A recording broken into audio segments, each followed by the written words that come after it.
Hi, welcome back to the basement. I'm Steve Lewis. Today I'd like to begin talking about odd tracks released by members of the Beach Boys in the first decade of the 2000s. And things get a little complicated here. It's always kind of a judgment call what to include and what to exclude. I try to just do studio tracks that the Beach Boys or Beach Boy members released under their own names during these periods. Sort of guest appearances and things like that I'm trying to leave for another series of episodes. But here it gets really complicated because in the early 2000s, for the first time, we're getting things released in multiple formats. Sometimes something is a bonus track over here and then a standalone single over there. Sometimes things are released as downloads. Sometimes they're released as downloads only. So it gets a little complicated. And also this period is a little bit less well documented, so the research has been a little more difficult.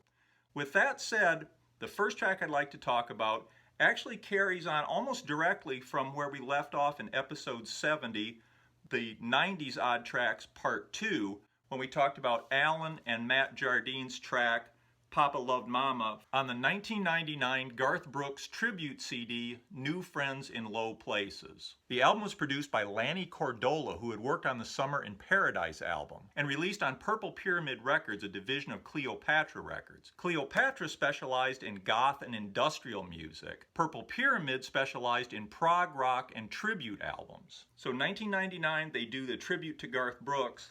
In 2001, they do a tribute to Bruce Springsteen, also on Purple Pyramid, also produced by Lanny Cordola, and featuring a version of Bruce Springsteen's Hungry Heart, sung by Mike Love. The album features many of the same musicians from the earlier Garth Brooks tribute, including Cordola, Chuck Wright, Teddy Zigzag Andreas, and Gary Griffin. Also like that album, it appears the tracks were mostly recorded ahead of time with celebrity guest artists brought in to sing them. In addition to Mike, the most notable names on the disc are probably Little Milton, Ronnie Spector, and Richie Furay. Mike's track has a bit more of a Beach Boy type feel to it and features some notable Mike cohorts like Adrian Baker and John Stamos, so I think maybe they had this track in mind for Mike when they put it together. The album, subtitled Made in the USA, is obviously kind of a low budget affair with some very basic graphics. There's a logo of a car tire with what appears to be wings of flame coming out from it, and on the front cover a speedometer that shows a top speed of 60 miles per hour. I guess it's nice to know that those broken heroes on a last chance power drive were going at a safe, reasonable, sane speed, staying well under the limit. Actually, I think what's going on here is that this is printed so small, if they'd used a regular speedometer, I don't think you'd have been able to tell what it was. So that's my guess why they used this speedometer, which I think is like a boat speedometer actually.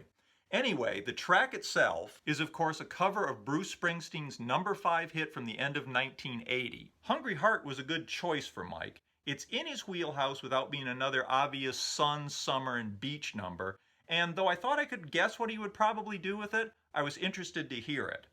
As you might guess, he sings it a lot like Get You Back, though without the power.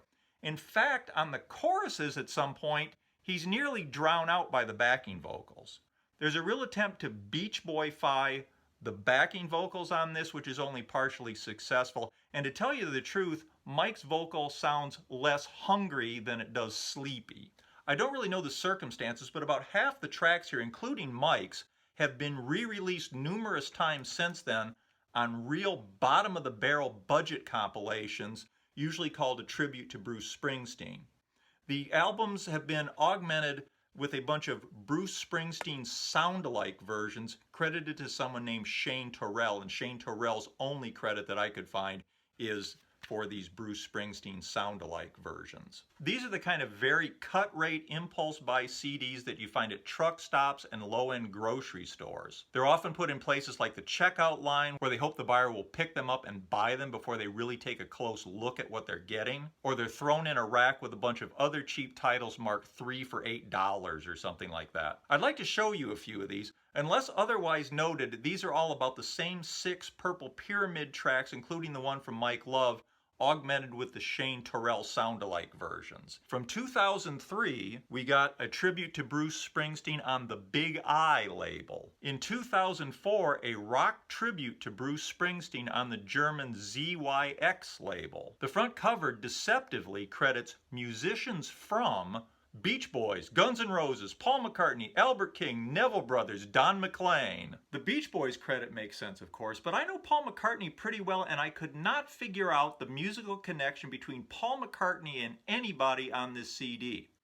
With a little digging, I discovered that Eric Rigler, who does an Uilleann Pipes version of Born in the USA here, was part of a pipe and drum group used to back McCartney on Mull of Kintyre at the Scottish Exhibition Centre, Glasgow, Scotland, on June 23, 1990, where he played Great Highland Bagpipe. I've sung along on Hey Jude at Paul McCartney concerts when he's gone, "Everybody!" By that logic, I think ZYX Records could bill me as Paul McCartney backing vocalist.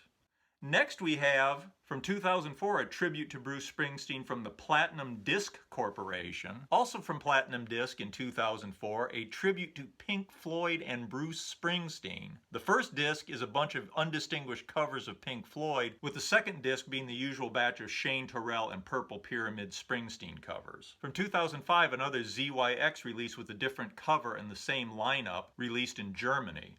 Sorry about the poor quality of some of these cover reproductions. In some cases, the CDs are so obscure that the only thing I could find online was a small thumbnail. Also from 2005, a release on the Silver Star label. That's the one I've already shown. There was the tribute to Bruce Springsteen on Golden Sound in 2006. In 2007, Mike's track was made available as a download. This is certainly the cheapest and easiest way to get it. A tribute to Bruce Springsteen on Golden Core from 2014, and also from 2014, Bruce Springsteen Tribute, Rauch auf dem Wasser edition, released in Germany. Rauch auf dem Wasser translates as smoke on the water, so apparently this is a reference to the big Bruce Springsteen hit, Smoke on the Water.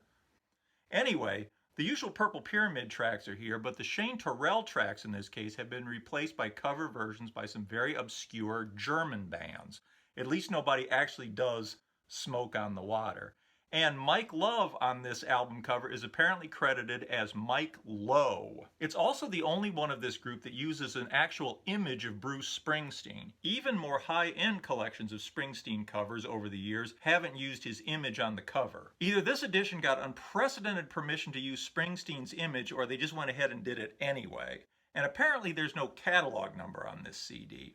I think it might be a group of German Springsteen tribute bands sort of putting out their own recordings and then augmenting them with tracks from the Cordola Project, but I'll let you decide. Anyway, it's a weird release among weird releases. Moving on, we've got PT Cruiser, Al Jardine's first solo single and a tribute, really kind of a commercial, for the retro-inspired Chrysler PT Cruiser, which made its debut in the 2001 model year. Al was even featured on the cover of the first issue of PT Cruiser Quarterly in late 2001, early 2002. The song is listed as being released as a CD single in December 2002 with an a cappella mix as a second track. I've seen cover artwork crediting it to Al Jardine and the Endless Summer Band. I know it was available through Al's website back in the day, and I pre-ordered a copy, but I never received it and I was never charged, so I assumed it had never been released. In fact, I've still never seen an actual copy of the CD single. When I finally got a copy, it was 2006 on the Songs from Here and Back compilation,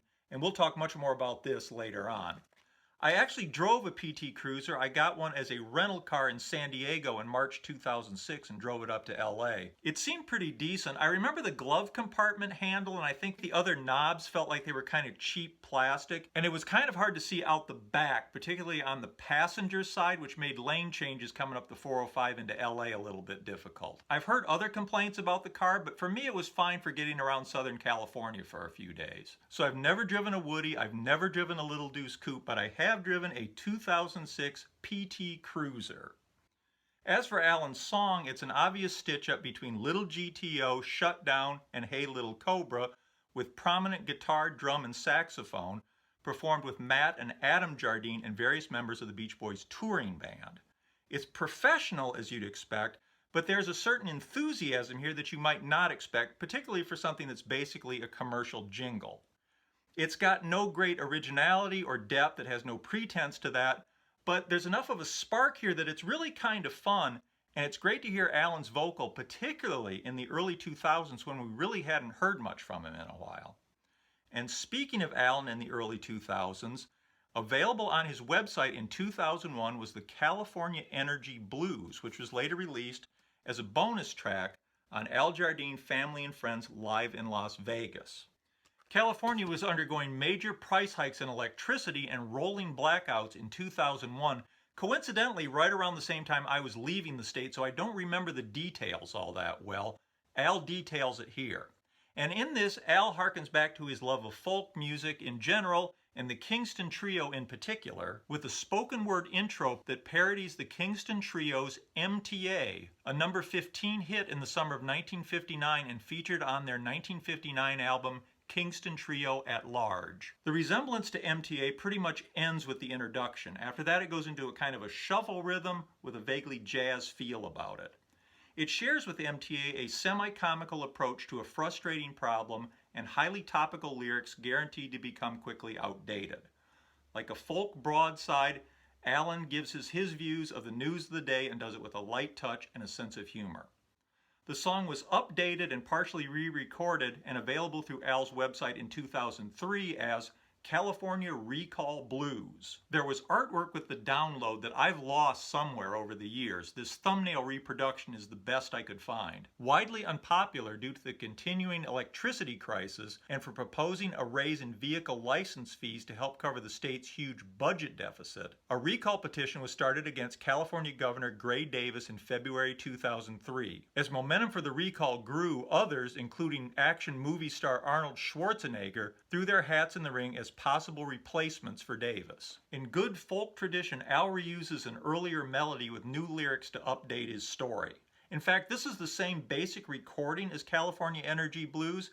For this version, Al changed some of the lyrics, added an Arnold Schwarzenegger impersonation, and added a verse which makes the California Recall Blues run 4 minutes and 4 seconds compared to California Energy Blues at 2 minutes 52 seconds. Al still delivers his assessment of events with humor, but there's also surprisingly direct, frank political opinions, with lines like, "We ought to recall George Bush instead." And though both Democrats and Republicans come in for criticism, his general take seems to be that Governor Davis is largely taking the fall for the state's very complicated energy problems. Democratic Governor Gray Davis was removed from office in a special recall election on October 7, 2003, and was replaced by Republican Arnold Schwarzenegger, who took office on November 17, 2003. Continuing with our California-centric theme, let's talk about Rodney on the Rock, Brian Wilson's contribution to the 2004 film Mayor of Sunset Strip, a documentary about legendary LA disc jockey and scenester Rodney Bingenheimer.